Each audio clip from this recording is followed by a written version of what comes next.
Greetings, friends. I am very happy once again to be joining you for your convention in New Zealand, your annual convention. I have been there on a number of occasions before. This time, of course, I'm having to beam myself in, so online presence.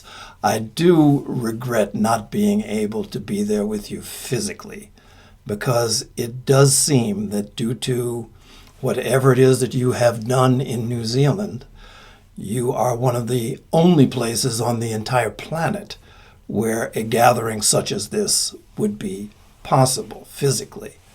We just completed our Adyar convention, our international convention, completely online because no such gathering is permissible in India. So I'm very happy to join you and look forward to doing it physically at some point in the not too distant future. Wanted to share just a little bit of thinking around a subject that should have some meaning to us. The title of the talk is Darkness to Light, Sleep to Waking. And I do know that this line, darkness to light, is something that is probably familiar to most of us, and I would tend to think that most of us encountered this particular phrase perhaps for the first time in the little book by Krishnamurti, At the Feet of the Master. It's part of the preface that comes before he goes into his discussions of the four qualifications. And it's one line out of three in a particular mantra. The mantra goes, from unreality, lead me to reality. From darkness, lead me to light. From death to immortality.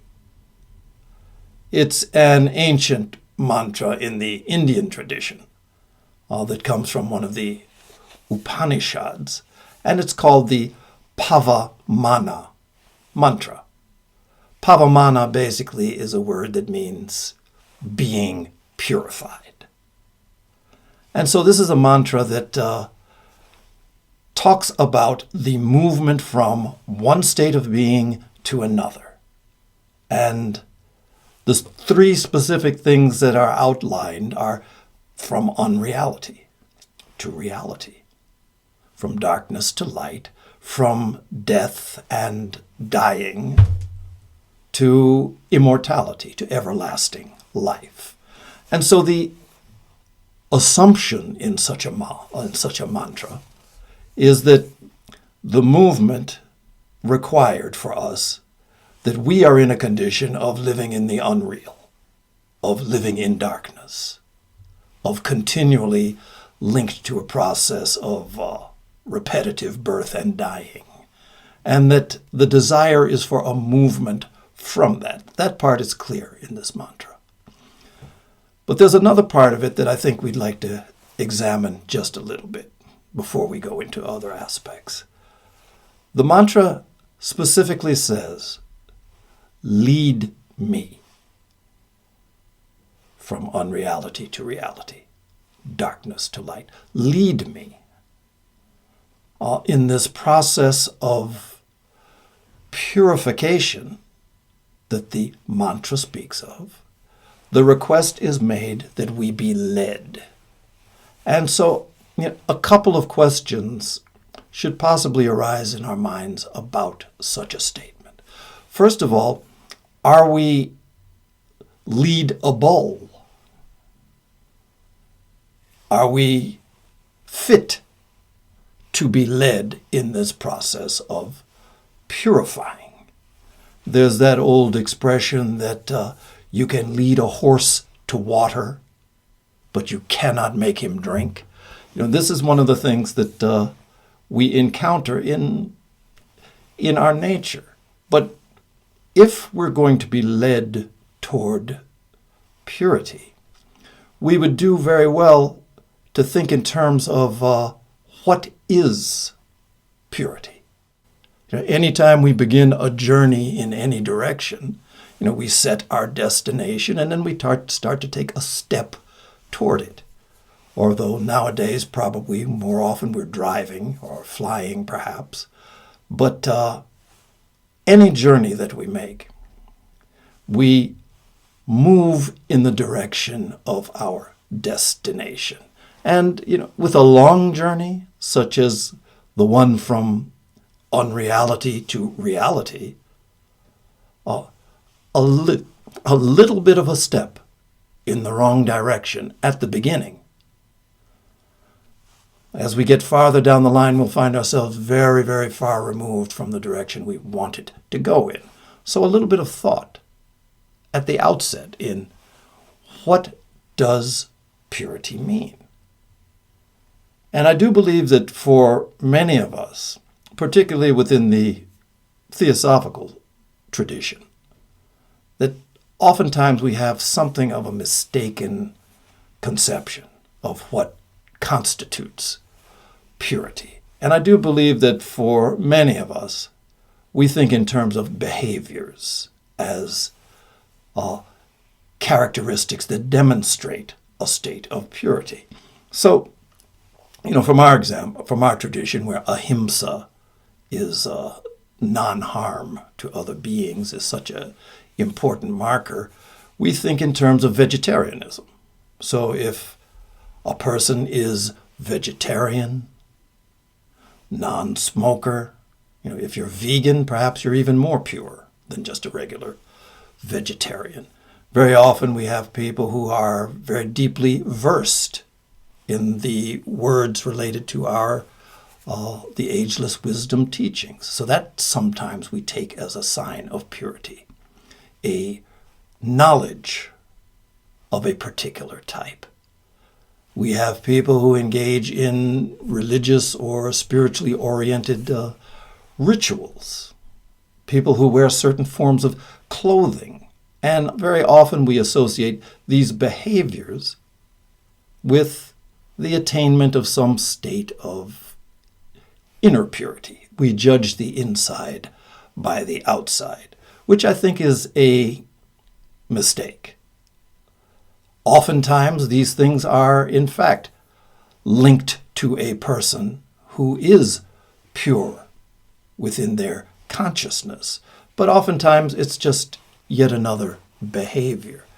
As members of the Theosophical Society and as people who are aware of its history and something of the history of its founders, particularly H.P. Blavatsky and Colonel Olcott, we would be aware that, this standard, that they might have fallen short, far short, of this behavioral standard of purity. Both Blavatsky and Olcott were smokers to the end of their days. HPB was renowned for rolling her own cigarettes and was something of a chain smoker. And Colonel Olcott had to have his cigars. Both of them were smokers. Olcott, when he was in Adyar, he would almost daily go for a swim in the Adyar River. This was back in the days when you could do such a thing without harming your skin. Today it's too polluted to be swimming in. But he would swim, and he would be floating on the water and floating and smoking a cigar. He was renowned for that sort of thing. Also, they were meat eaters. They would tend toward the vegetarian diet, but to hear Olcott describe HPB's favorite cut of meat, it was always something that was dripping with fat, and that's what she enjoyed the most. So, behaviorally speaking, it's a bad indicator for what purity might actually mean, particularly in relation to this idea of moving from darkness to light. It's not accomplished through acting out in a certain way. So what is purity? In a way, we can take the example of gold. there is such a thing as pure gold, which is to say, anything that is pure is something that is unmixed with other elements, uncontaminated by things that are not of its nature. So gold that is pure has no lead, has no nickel, has none of the other things that are in it. 14-karat gold is made that way. It's mixed with other metals. It is not pure, but it makes it durable. 24-karat gold, on the other hand, pure gold, has certain qualities that are not exhibited in its impure form. I mean, for instance, you could take something the size of a small coin that is pure gold, and it can be pounded so thin that it could cover a large area, just because that's the quality of pure gold. Electricity passes through it with ease. It doesn't tarnish. Many, many qualities become revealed the closer something comes to purity. So in this consideration about our purification on this journey toward reality and light and immortality, what is it that is being purified? One of the beauties of the ageless wisdom is the way in which it provides descriptions about the nature of the universe and our nature. And one of the things that is prominent in this ageless wisdom tradition is the idea that we are multi-dimensional beings. In the past, in theosophical writings, we have spoken in terms of 7 dimensions of being. Oftentimes the word is used 7 fields or 7 planes of being.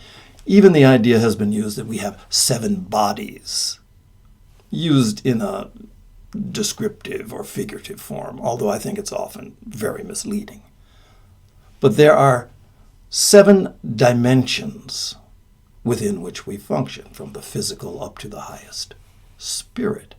So this purification process, this is relevant to someone who is focused on a spiritual path, which is to say the process of spiritualizing the nature. Now, I think it's an incorrect idea to say that matter, the physical elements, can be spiritualized.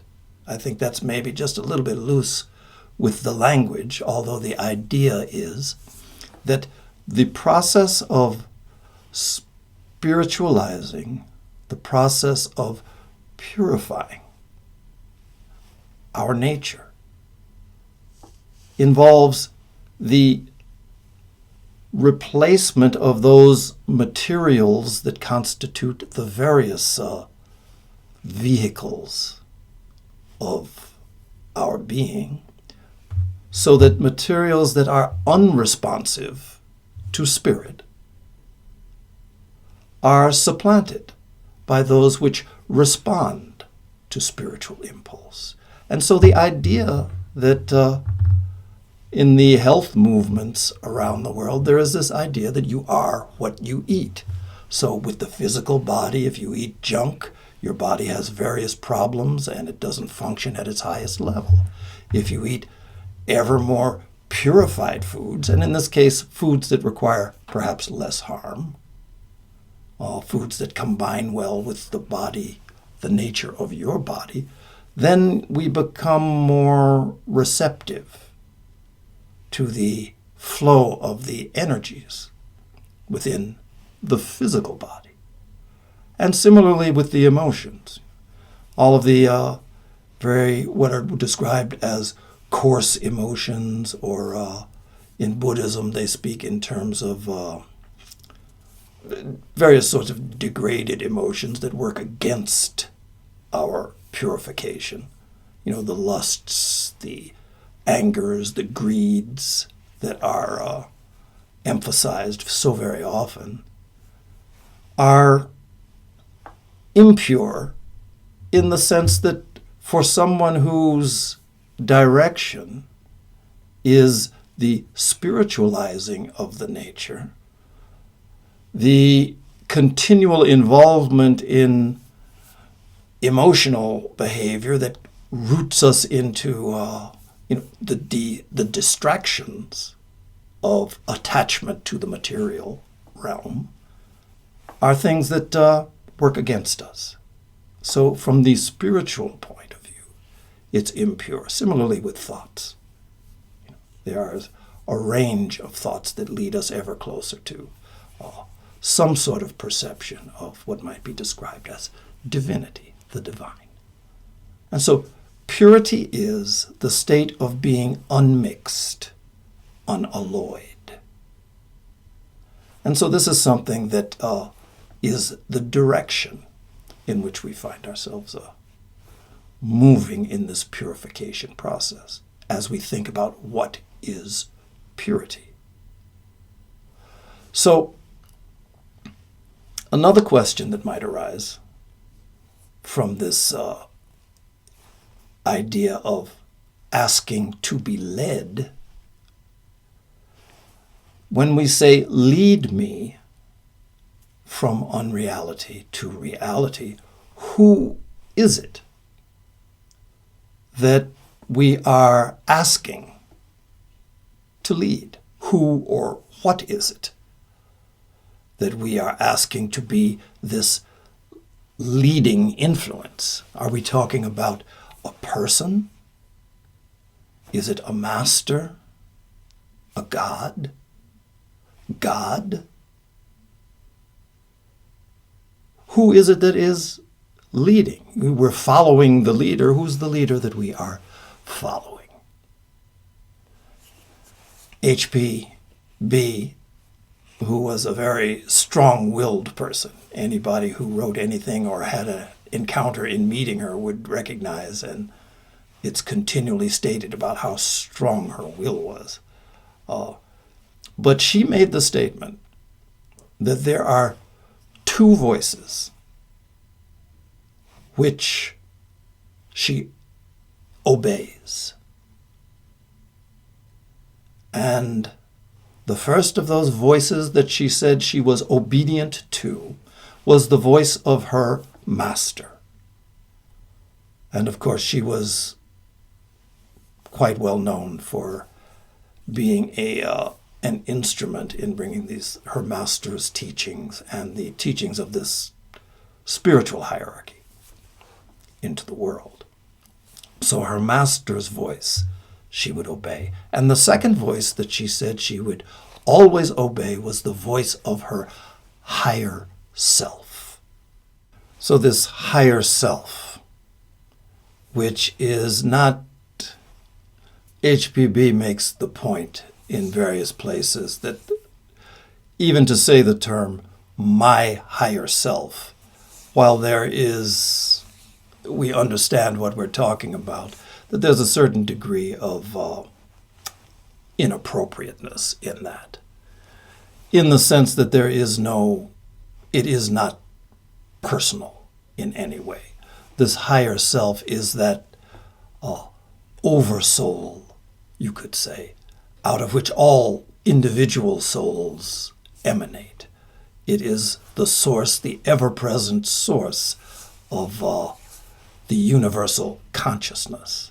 So in the Bhagavad Gita, the term is used, Krishna, when he describes himself, Krishna as the divine presence, as the avatar that appeared in the world, but he describes himself as the inner ruler immortal, present in the hearts of all beings.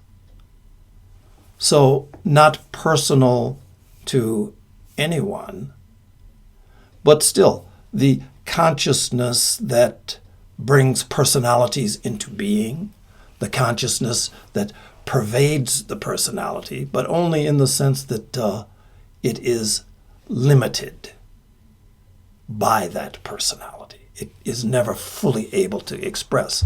But for HPB, the statement was made that at those times when the voice of the higher self spoke, and again, speaking not in terms of words and that we are accustomed to, but the impression from the higher self was made that at those times she listened, she obeyed. And so there's this purification process that is led by our connection, our hopefully growing association and awareness of this higher self. And it's a process. And so as a process, it's something that we take certain actions with the idea that it is focused on a particular goal. It is a stage in our unfoldment. Just like childhood is a stage, adulthood is a stage. In another sense, being embodied within a physical body and incarnate in this world is a stage. Being a part of the evolving humanity is also a stage. Each one is an expression of the universal consciousness, of the higher self, the greater life. But at the same time, it is an expression of the ways in which that universal consciousness is limited. In the diagram of meditation, toward the end of her life, HPB dictated to one of the students of her inner group this diagram of meditation. And there are a number of things that are outlined within that. The first and foremost point that she makes is that it must begin with an attempt to conceive of unity. And she describes how to go about that in a meditation practice. But also she talks about this idea that we need to really root in our minds as part of this diagram of meditation in the phase that is spoken about as acquisitions. So those qualities of consciousness that we are to acquire. One of those acquisitions is what she describes as the perception in any embodied being. So anything that has physical form, that has a form that can be known. The perception in any embodied being of limitation only.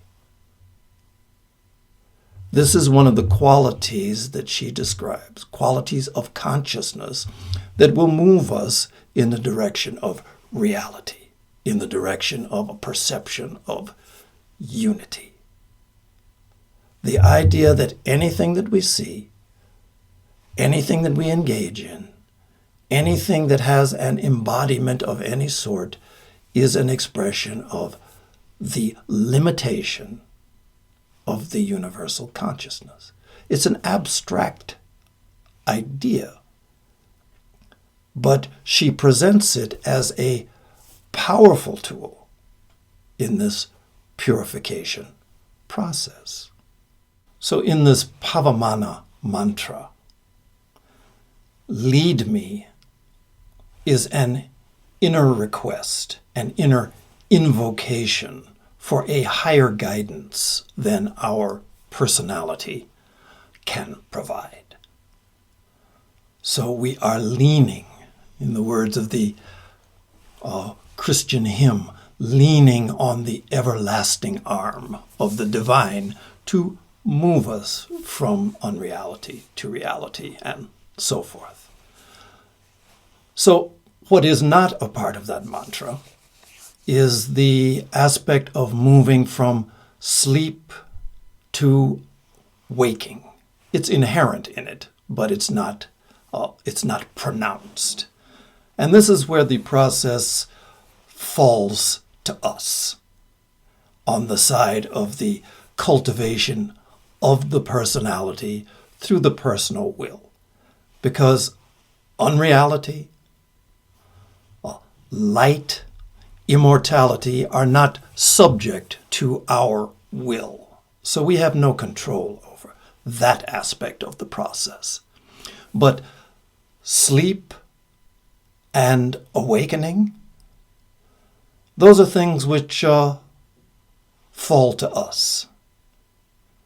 When we think in terms of sleep, just a general gloss on the idea, when we are asleep, we think of ourselves as eyes closed, unconscious, unaware.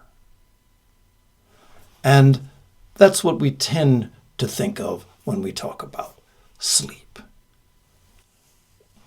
Wakefulness is different. No longer is there the blindness that comes with sleep, but the eyes are open. There is an alertness. We are aware.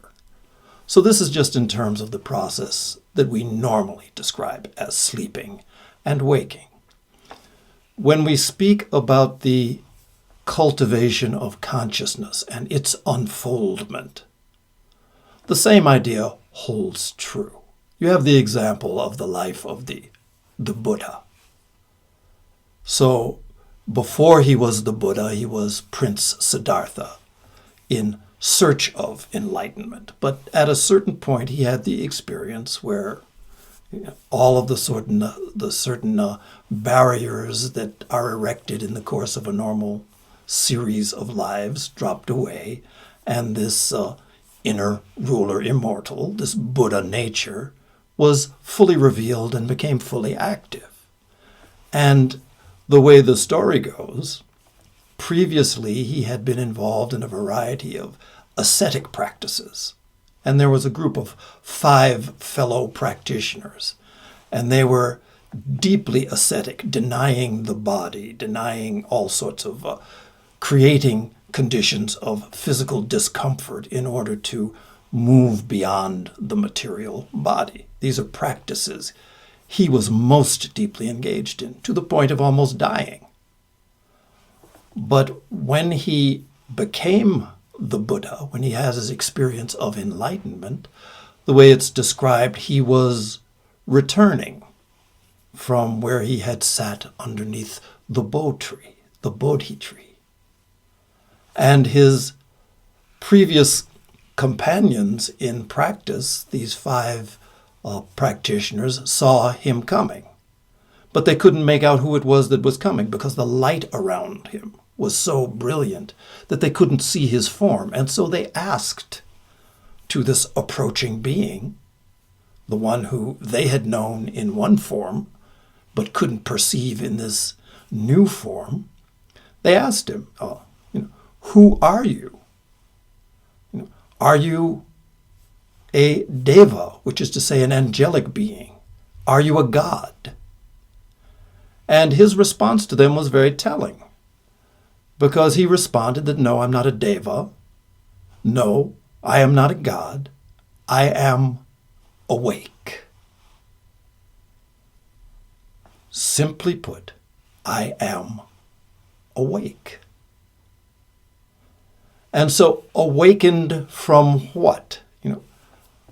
Awakened from the sleep that is what we think of as the real world, but what is described as an intense involvement in unreality, in illusion. In Buddhist terminology, tend to think in terms of ignorance, which is very different from the way we generally use the word, which is to say that someone is ignorant if they don't know a particular fact, or if they are unacquainted with a particular form of thinking or science or philosophy. They're ignorant of it. In the terms of ignorance as related to consciousness, not factual retention, it's a very different idea. We are subject to ignorance, not because we don't know, but because everything that we see and perceive as real is unreal, is illusory. And this is the basis for, such things as this mantra, to lead me from this impaired and incorrect vision of the world, the universe which I inhabit, to something that is grounded in reality. And that is a state of being awakened. And so out of the experience of enlightenment, Buddha spent the remaining 45 years of his life teaching about a particular path, a path that leads to enlightenment, a way in which we can work through the personalities to, in a sense, work through the personality to dissolve the personality. So that a way that we can do that, he described it in his initial teachings as the Four Noble Truths, which outlined a method, a way, a practice, a discipline that leads to enlightenment. And important, quite a part of this is the idea that for each one of us, we are responsible. We are agents in our own unfoldment. It's not something that just kind of happens of its own accord.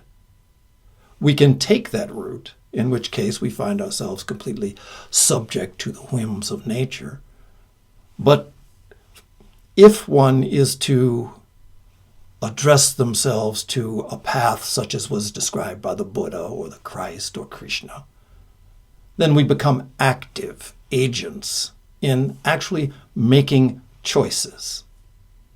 We choose the quality of the emotions and thoughts which we will harbor and we will magnify. These are possibilities for us that express the need to make conscious choices. And so this is the avenue that leads from this sort of intense unawareness, which is the norm, to awakening. And of course, it's something that is a long path and not necessarily an easy path. One of the things that we find anytime someone finds themselves drawn toward or active in their own spiritual unfoldment, it's something that we encounter things that we could describe as paradoxes. There are teachings or there are experiences that are described one way and equally described in another way that may even seem to be its opposite. And depending on the degree of our unfoldment, either one of them is true. For example, Buddha, Christ, Krishna, all great spiritual teachers have described pathways and practices that lead us to the Buddha nature or to the Christ consciousness, or more simply put, that lead us to reality or to truth.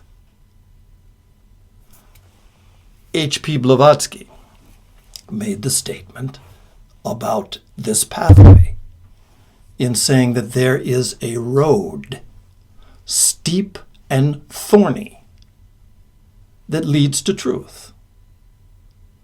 So there is a road, there is a way that we can move along that take us to the realms of truth.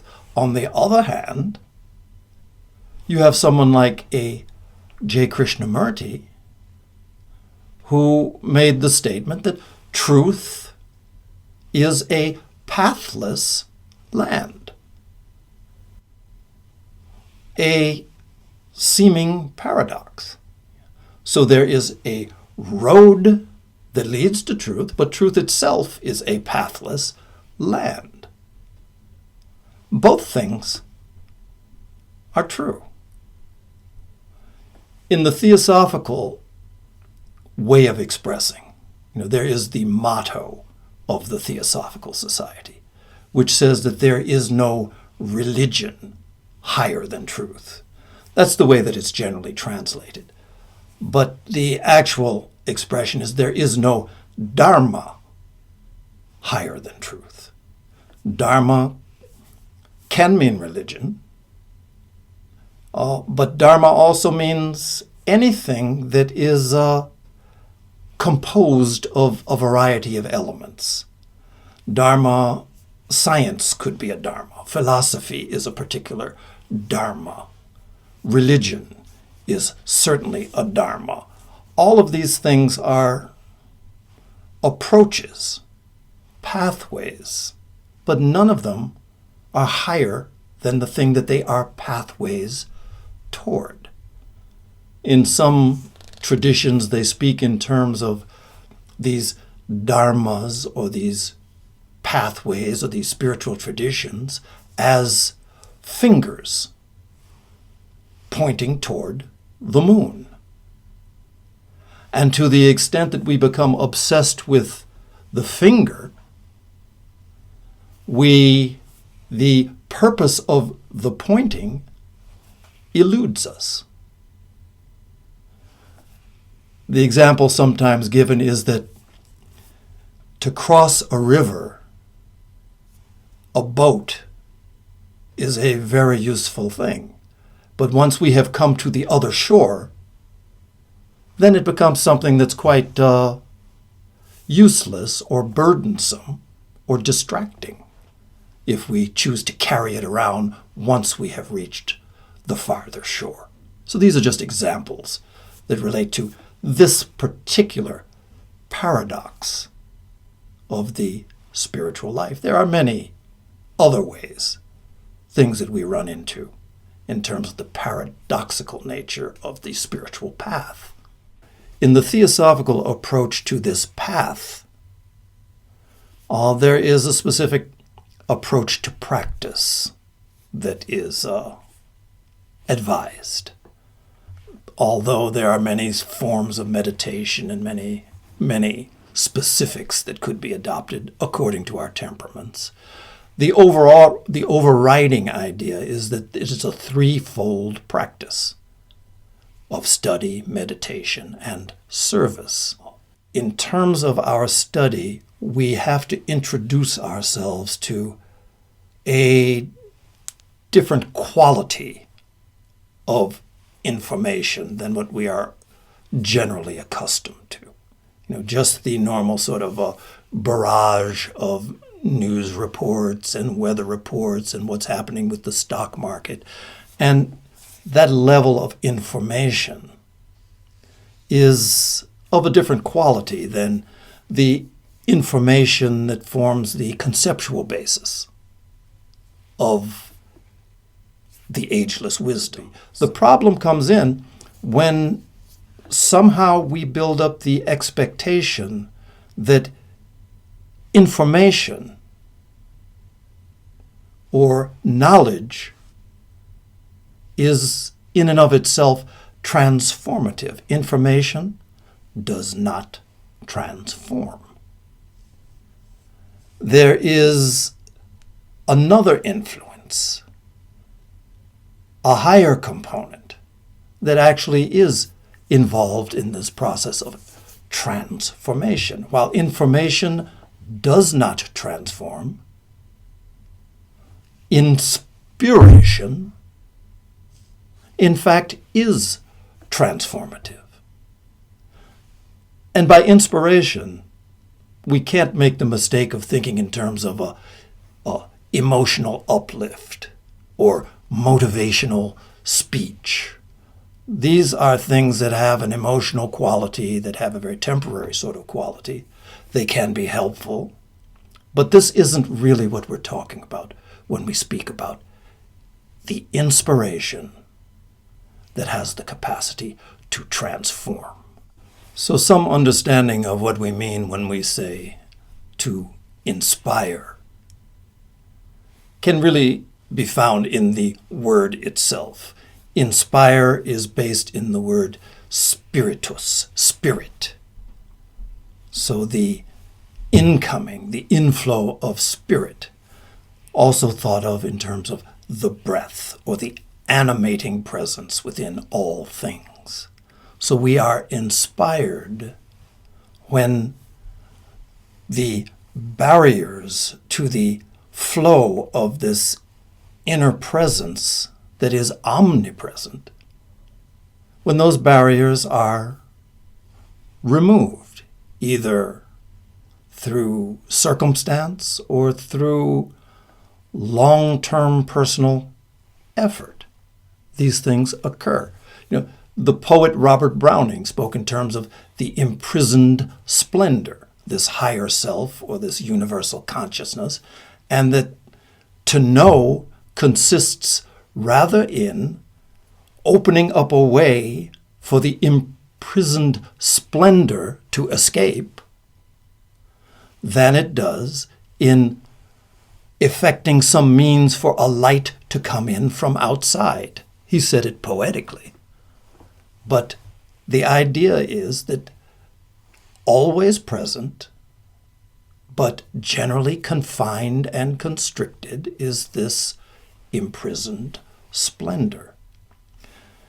Inspiration is the dropping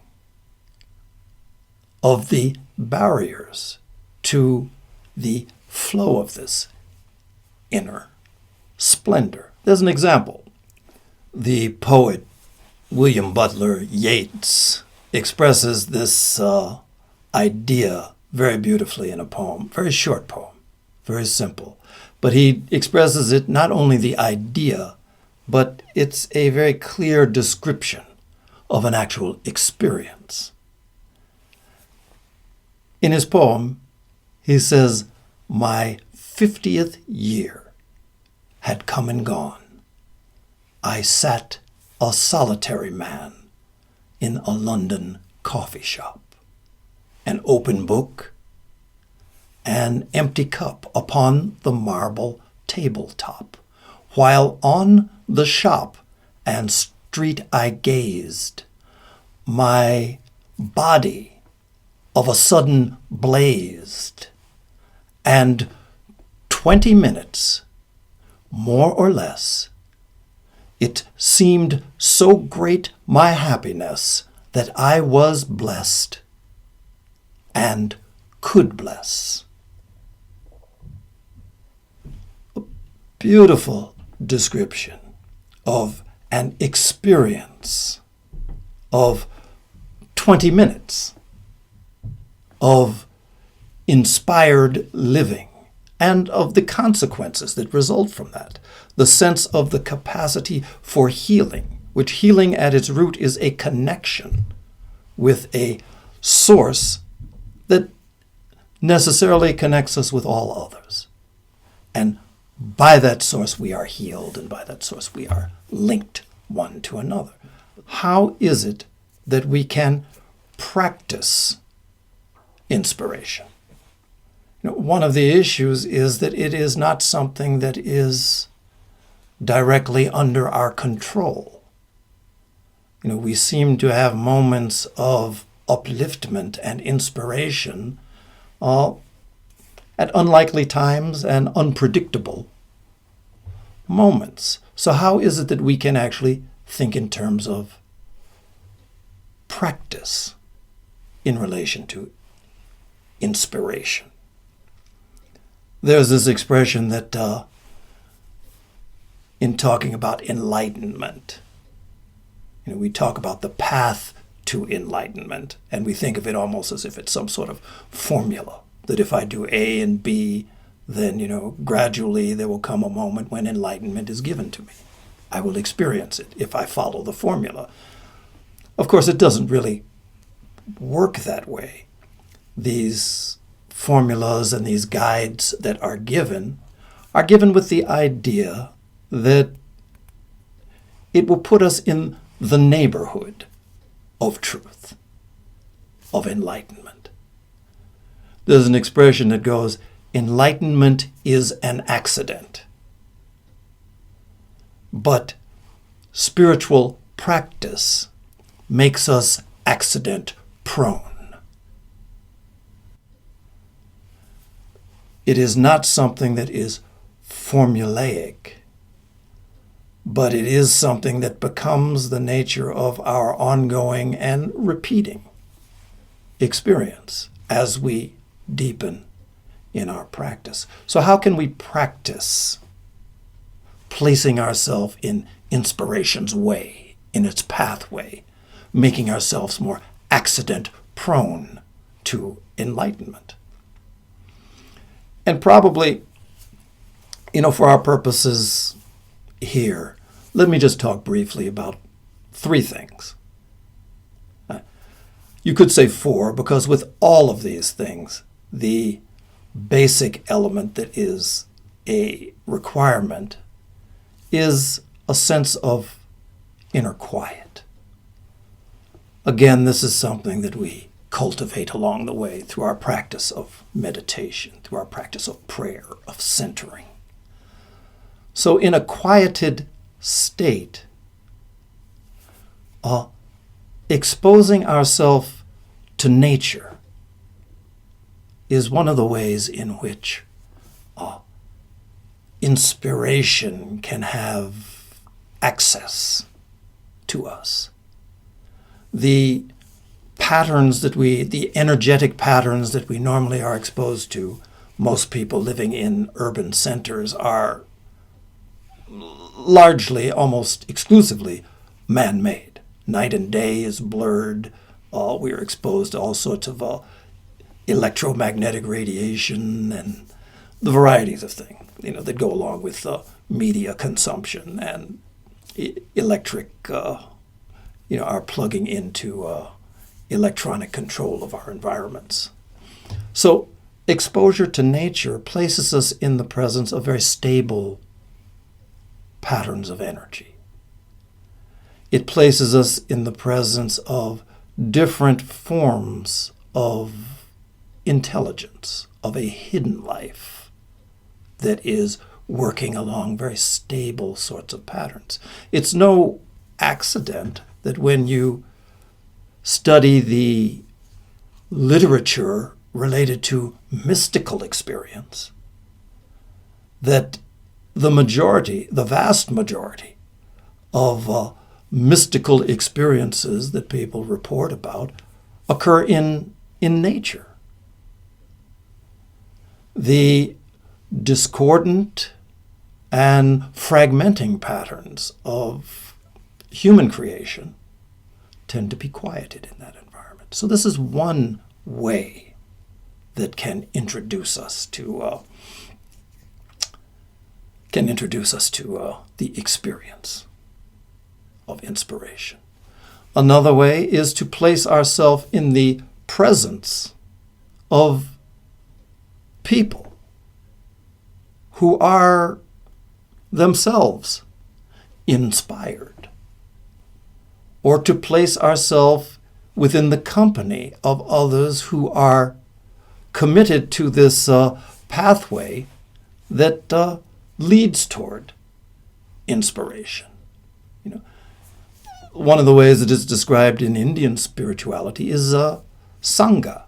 They talk about in Buddhism the 3 jewels of Buddhism, the 3 spiritual jewels, which is the Buddha, which is the great spiritual teacher, the Dharma, which is the actual teaching that was given through the Buddha, and the Sangha, the group of people like you and me who are either have risen to become continually inspired or who are in this process. We place ourselves in their presence. It's very much like a bar of iron. A bar of iron is something that by its nature is cold. You place it in front of a fire and it takes on the qualities of heat. It radiates heat. In the presence of those who have attained to some level of wisdom, enlightenment, illumination, inspiration, we find ourselves uplifted. We find our vibratory capacity expanding. I mean, it's very often the case where we can sit down with someone like a teaching by the Dalai Lama or some other inspired individual, and in their presence, we can hear and feel as if we truly understand. And walk away and find ourselves trying to think about what was said and find ourselves unable to recapture it. That's a common experience. We are uplifted in the presence of others. And to the extent that we do this on a regular basis, our bodies become accustomed to functioning at this heightened level. So that's another way that we can make ourselves more accessible to inspiration. And another one that I think is becoming much more broadly recognized is the practice of gratitude, which is really a remembrance. In a sense, it's sort of focused toward the past, in that it is a remembrance of those moments when we felt and were aware of ourselves being connected with a flow of blessing. We look to the past and we give gratitude, we give thanks. And that quality of consciousness affects the present and conditions the future. There's a beautiful expression, Rumi, the great Sufi mystic and poet.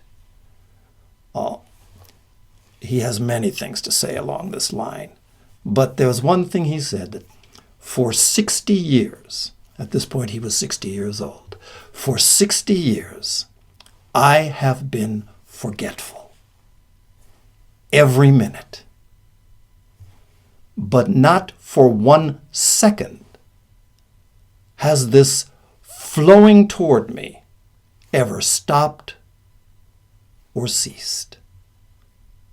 I deserve nothing.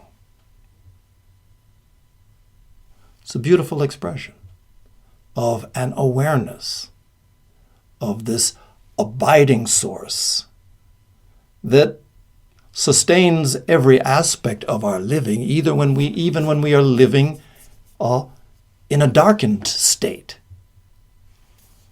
But we're unaware. We are forgetful. Gratitude is that bringing to awareness of our connection with this source that continually flows to us even in our unawareness and has never stopped, has never slowed. So this is something, again, that is an aspect of what we could think in terms of as a practice of inspiration. A time will come when the barriers to the flow of spirit will cease to exist for us. That is one of the promises of the ageless wisdom, one of the facts of spiritual evolution, that ultimately our unfoldment moves us beyond the realm of defenses and barriers to reality, to truth. That's a promise. That's a fact. That's an assurance. When and how that will occur is something that is largely up to us. It may be many, many lifetimes hence. In the teachings of the Buddha, he would speak about in this moment. Enlightenment is a possibility for each of us. So this is something that we can rest assured in. And along the way, there is one final paradox, we could say, that we need to address. The idea for each of us, there is this desire to move toward reality, to cease living in darkness, to become aware that there is a life that is unending beyond the various bodies that we find ourselves inhabiting. There is this desire for that. And there is this pathway that we undertake of purification, of study, of meditation, of service. But the great paradox that we find is that this pathway and this movement toward truth is only possible to the extent that we are able and that we find ourselves directing our energies toward others. It is through others that we unfold, that we understand. And it's part of the nature of the nature of existence, of reality, that unity is the underlying and fundamental feature of this universe which we inhabit. There is not a separation. And as we come to understand that and place ourselves in service to that, this is the alchemical ingredient, you could say, that hastens our arrival at this enlightened or illumined or state of oneness. And along the way, each one of us has to search within ourselves to find what it is that we can give. There are many people who have great wealth in terms of dollars and possessions and give out of their abundance. And there are others who are not in that position, who have to find other things that they can give.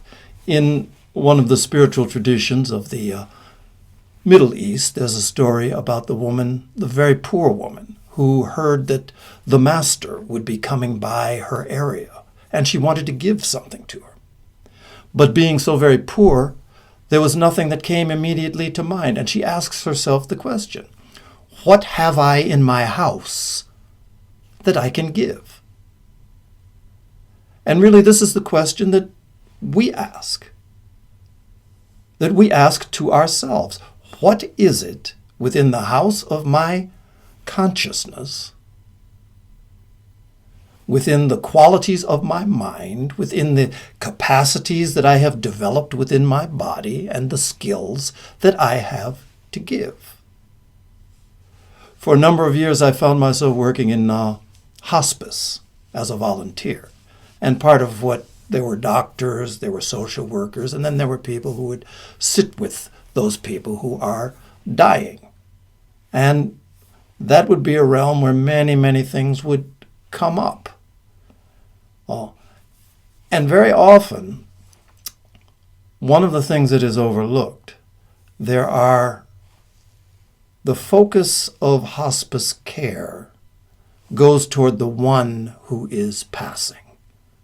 In the United States, you find that your only hospice care is allowed for with your insurance only when a doctor has determined that you have 6 months to live. And then you're able to have paid hospice care. But one of the things that's overlooked is that in this process of assisting someone, in this process of leaving here, of turning loose, of dying, that there are loved ones, family members, who are equally involved in this process, but all of the attention generally goes to the one who is dying. And so you have this situation that after someone has died, life goes on for those who are left behind. And so another Christmas comes, another birthday comes, and for the person who remains, one of the things that I was doing at that time was that we would call them around Christmas time and acknowledge a recognition that, yes, how are you coping with this? I know this is the first Christmas that you are experiencing without your loved one. In many cases, people were adjusting to it quite well, but in many cases, you would have the experience where just that opportunity for them for their suffering, for their condition to be acknowledged, would result in just a long conversation about their feelings of grief, of loss, about the nature of their attempts to try and look forward to a future without this person that was such an important part in their life. So, what are you giving? In a case like that, I'm giving my ear and the willingness to listen. And the results are enormous in terms of the connections that people are allowed to experience and the sense that they are not isolated or lost because of loss. So we find what it is that we have to give, and we give it. And in this process, we find that this purification, we find that the movement from unreality, which we could describe as a sense of separateness and isolation, eases us into the experience of reality, of our undivided unity with all others. Reality, light, the impossibility of mortality for that which is omnipresent becomes our experience. So just a few thoughts about this idea of moving from darkness to light, sleep to waking. As always, I thank you for your attention, and thank you for the invitation to once again connect with all of my brothers and my sisters there in New Zealand.